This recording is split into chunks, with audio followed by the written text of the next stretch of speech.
Hello, this is David Silverman, and welcome to Atheist Viewpoint. Today's show is going to be a little bit of an amalgamation. First, I'm going to talk about the legal victory that American Atheists has just won. Plus, we're going to be talking with Sam Singleton and with David Fitzgerald, that were two interviews that were filmed by Blair Scott at Skepticon earlier this month. Before we get into those interviews, I want to talk just briefly about what happened in the courts just a few days ago. The 10th Circuit Court of Appeals denied a request to have the entire panel of judges rehear on whether the 14 large white crosses that currently commemorate the fallen highway patrol officers are constitutional. Now, you may remember that American Atheists has a lawsuit, or I should say, had a lawsuit against the State Highway Patrolmen's Association in the state of Utah because they were putting up roadside crosses and calling them secular. Now, you have to understand the dynamics here, and I've talked about this a few times before on the show, but they were putting up 12-foot tall steel crosses on the side of the road and allowing no other memorials, only the 12-foot tall steel crosses. No other religious symbols, no atheist symbols, just the 12-foot tall steel crosses. The reason they maintained were that the crosses were secular symbols and were therefore not that they did not need to worry about equal access. They did not need to worry about the separation of church and state because these crosses were secular. This is a pretty insidious plan. There's no way around the fact that they were actually using the dead cops. I really hate to say this. They were actually using the dead cops in order to make a test case so that the crosses could be declared secular.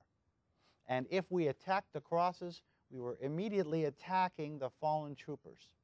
It was pretty good. It was a pretty good idea, and it was pretty insidious, and quite frankly, it was pretty gross. But they did have this. They did do this, and American Atheists, and only American Atheists, filed a suit against it. And the long and the short of it is that we won. They appealed, and they asked for an en banc hearing, which is a request for all the judges to review a previous ruling. Those judges, just yesterday, refused to rehear the case. The cross is Christian. That's what everybody is saying right now, and that means that American Atheists won this case. Now, what would have happened if we had lost? Would it have just been, oh, these roadside memorials would have stayed up? No. The implications were that if the crosses were allowed to be declared secular, then secular crosses could be put up on any public land without worrying about separation of church and state or equal access. So what happens if a kid dies in school and the parents want to put up a secular cross in the auditorium? They would have been able to do that. What if a judge dies and they want to put up a secular cross in the courtroom? They could have done that. What if nobody died, but they wanted to put up a memorial, a secular cross, in some sort of federal building in memory of people who have fallen? They could have done that. All of that was on the docket. That was all next on their plans, very, very clear, and we foiled it. And I want to do a quick shout out to Edwin Kagan, our legal director, our board member, Rich Andrews, who filed it, and of course, attorney Brian Barnard, who ran this case. The next step for the State Highway Patrolmen's Association is to go to the Supreme Court. I don't think they're going to do it. I think they're going to let it slide. They have 90 days to do it.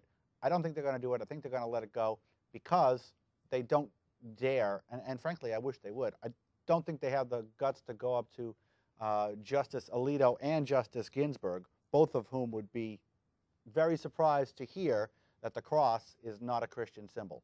I don't think they're going to do that. I don't think it would fly. I think this case has been won on behalf of the American people. All they have to do now, instead of bitching, and they will, they'll talk about how American Atheists attacked the fallen soldiers. All they have to do is put up a legal memorial, if that's actually what they intended to do, put up a legal memorial. I think they're just going to take the memorials down and be done with it, because their intention was not to memorialize the troopers, or if that was there, it was secondary. The primary reason was to secularize the cross. If that's not the case, they would have not put up the cross in the first place. Because nobody, but nobody, who works in this industry, who works for the federal government, can put up a 12-foot tall steel cross and not think Christian, not think that there's going to be a problem. Now, this case in Utah, we won, and we made good law.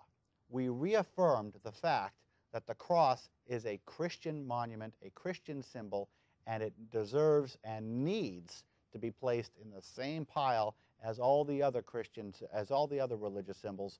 It's not secular. It's a very important case that we won, and that's why our legal philosophy works. Now, having said that, I want to also announce a very related happy thing. We have a new challenge. First of all, I will tell you that the Stiefel challenge has been satisfied. Our members got together and donated over $100,000 to meet the Stiefel challenge, and as a result, American Atheists is standing strong and ready. It was a very expensive year, but it's strong and ready, and we're ready for 2011. And in 2011, we have a new challenge. The first and current challenge for American Atheists is a $25,000 legal fund challenge posted and sponsored by Stephen Yule. I wanted to, first of all, thank Mr. Yule for coming up with a $25,000 challenge. If you would like to contribute to the Stephen Yule Legal Challenge Fund, please send us a check or money order or go online and make a donation to the Yule Legal Challenge. What we're going to do, we're going to use this money to fund our legal activities for 2011, and we've got a lot of things planned. Smart lawsuits, good lawsuits that make good law, not frivolous, not dangerous. And we're very excited about what's going to happen. Okay, so that's all I'm going to be talking about as far as this is concerned. Now, what we have coming up next is two videos, one of David Fitzgerald and one of Brother Sam Singleton, both taped at Skepticon by Blair Scott. Now, the audio, frankly, isn't so great, so please bear with us. It's as good as I can get it, but the content is pretty good, and I hope you'll enjoy it. So thank you for joining us on Atheist Viewpoint. I'm David Silverman. Our email address is avtv@atheists.org. We're a nonprofit organization, so send your donations our way. We appreciate it. And please enjoy these next two video clips, Brother Sam Singleton and David Fitzgerald. Thank you.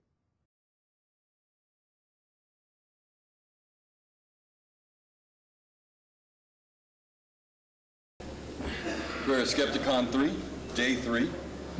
Beautiful downtown Springfield, Missouri. I always want to say Springfield, Illinois for some reason.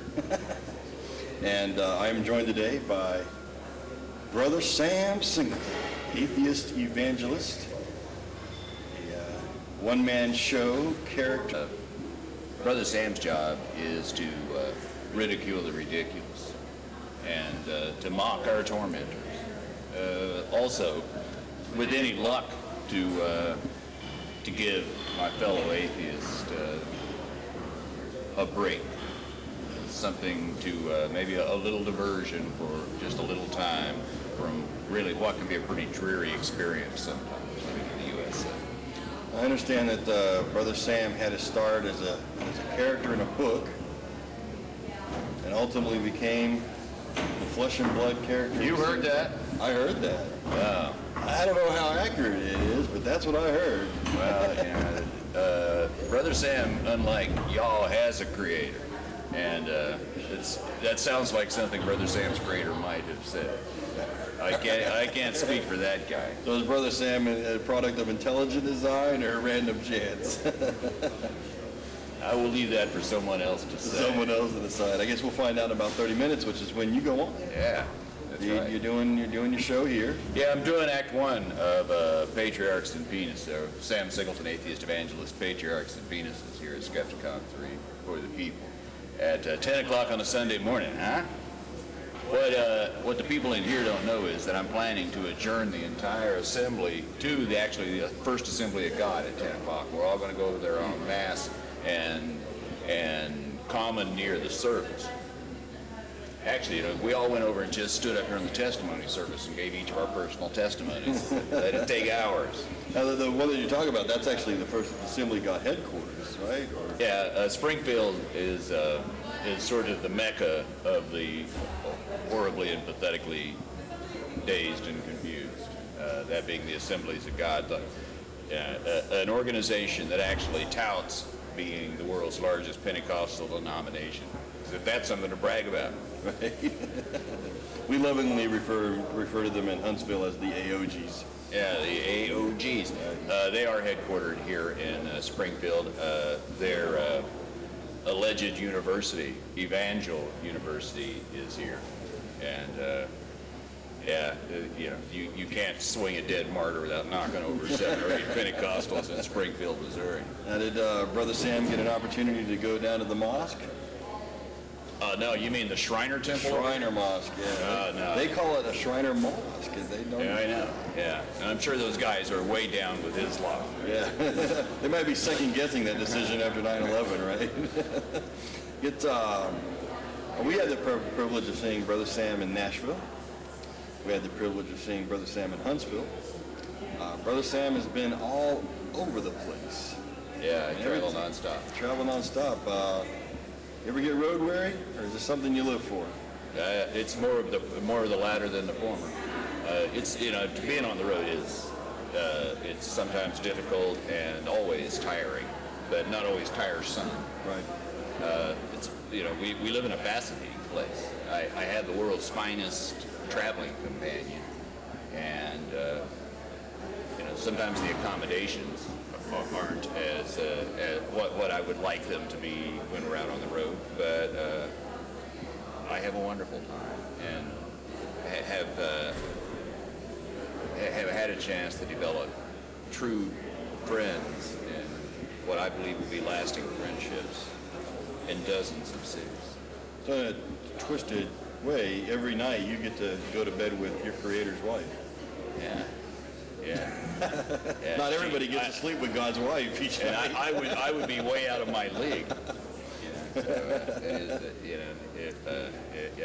That's absolutely so.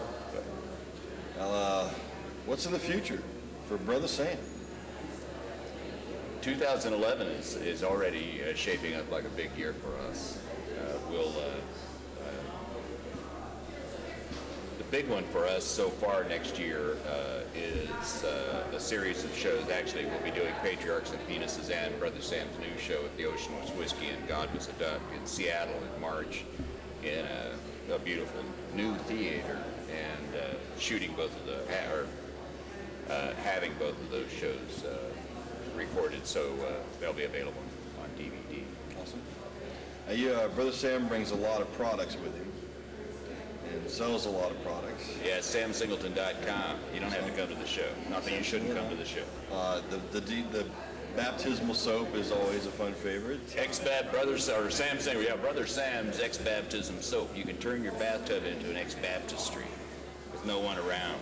Wash that sin right out of here. That's right. Wash that sin right here. You can ex-baptize all your private bits. Right. Make them clean again, right? That's right.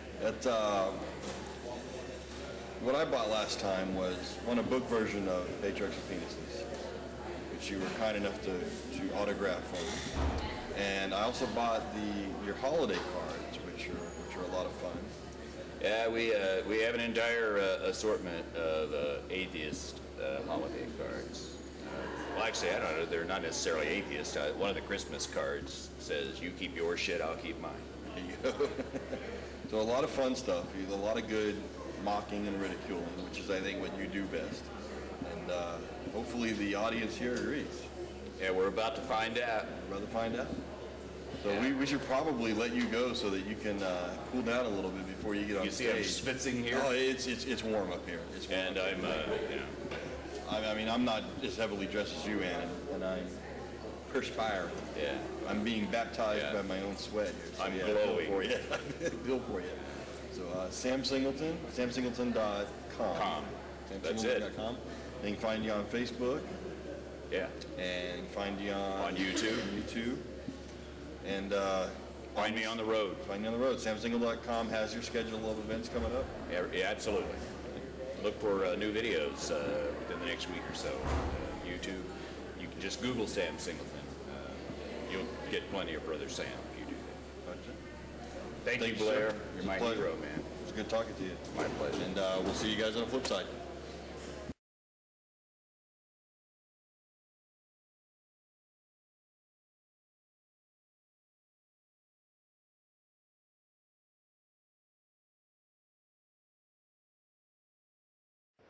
We are here at Skepticon 3, as we have been for 2 days now in downtown Springfield, Missouri. With me now is Dave Fitzgerald, who is the action coordinator for San Francisco Atheists, the founder and director of Evolution Palooza, we'll talk about that in a second, and the founder and director of the Atheist Film Festival, another thing we've got to talk about. But you're here at Skepticon 3 because, one, you were a speaker, and two, you got a brand new book out. I sure do. The book's called Nailed, 10 Christian Myths That Show Jesus Never Existed at All. That's exactly what it's about. And I've heard from a lot of people that it's an amazing resource already, that you actually sold out. We sold out the first, within 24 hours, yeah. Now, we were just out front talking to Dan Barker, and he said he liked the title of it, and he liked it because it's an anagram for both Daniel and denial. Daniel and denial. So yeah, was that intentional or was that just happenstance? That was just happenstance. The nailed was chosen for that double meaning that it had. And I actually didn't make up that name. My good friend Brooke Armstrong did. So shout out to Brooke. Shout out to Brooke. Sales doing well? They've sold out. I'm kicking myself for not bringing twice as many books. How long has it been in print? It's been in print just a little over, I'd say, 2 months now. It came out self-published and it's available on Amazon and Barnes & Noble now. And I'm working as fast as I can to get it on Kindle and all the other different forms. In a nutshell, what is the book? I mean, I know it's 10 myths that Jesus never existed, but I mean, I mean, you clearly elaborate on this. I mean, this is a 10-page book. And actually, the first myth that I cover is the idea that Jesus was a myth is completely ridiculous. Because, of course, every Christian will say that. But the thing that alarms me is that so many atheists buy into the myth, if you will, that all of this mythos theory stuff was debunked in the 18th century, in the 19th century, and that it's a complete non-issue anymore. And nothing could be further from the truth. Not only is the evidence for Jesus just as questionable as it always has been, but with what we know now, there's really no way to even make the reasonable agnostic position. It just doesn't hold up to examination. So your book is clearly taking the stance that Jesus never existed. He never existed at all, not even as a human guy, not even as a couple of different human guys. There certainly were lots of messiahs and would-be wannabe messiahs running around the time, but there was never anything remotely like what a real person that contributed to our Gospels. That was a complete literary construction. Well, I agree with you 100%. He was a myth, and you know it. I mean, it's just me looking at it so blatantly obvious. I'll tell you a little story that happened to me related to this. The Unitarian Universalist Fellowship in Mobile asked me to give a speech on the historicity of Jesus. I said, okay, yeah, that's fine. I mean, because at that time I thought, he was a guy, he was an errant preacher, he got in trouble. We all did, yeah. And so I started doing the research to put the speech together, and I realized, hey, wait a second. That's exactly how I got started. It wasn't until I read Ken Smith's Ken's Guide to the Bible that it first got me wondering, hey, you know what, this is a hilarious book. I wonder what Jesus was really like and what he really said and how much we can figure out. And that's when you get in trouble. It's when you start looking at the actual evidence that very quickly it becomes real apparent that, hey, something's seriously wrong with the official story. I had to actually call the minister, and I'm like, I don't think I can do the speech. He was like, why not? I said, because the conclusion I have now is not the conclusion I started with. I said, I'm going to basically get up there and tell everybody that this man never existed. And did you? And he's like, so what? Unitarians, you got to love Unitarians. Okay. And there was one historian who stood up afterwards and challenged me. He says, this is why you need to go to school to become an historian. And I said, look, the difference between me and the historians over across the street at the university is I'm willing to admit that I might be wrong. I said, but the historians look at the Bible. I looked at everything outside the Bible as well.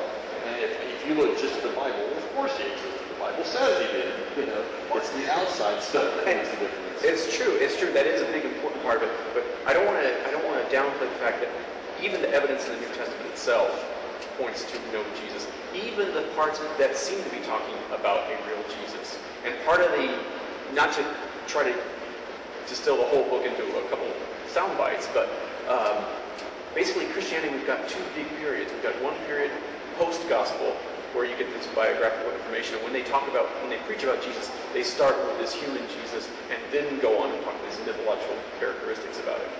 Before that, Paul's generation, before Paul, or everybody up to the Jewish War, up to the time of the gospel being written, it's the complete opposite.